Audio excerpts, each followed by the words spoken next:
Tam sedí Domík? Je tam Dí? Je tam, viď?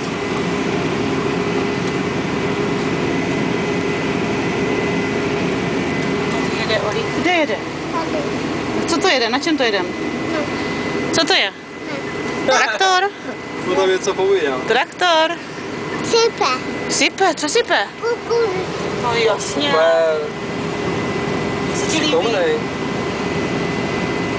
Sklízej kukuřice, ale tě sklízej co? Obilí. Obaly. A víš, co se dělá s obilí? Co z toho pečou?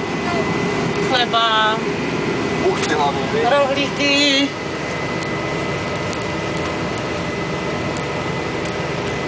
No jo. Bráška, viď? Co brácha nezlobí tě? Ne? Někdy. Jako u nás teda... Rubou se jak koně někdy. teďko. No. Rubou se jak koně. Co to holce zakázali, že říkám, když budeš zlobit, mate se, tak ti schovám panenku nebo jednu popelnici. Ne, je to úplně jedno. Teď je parník.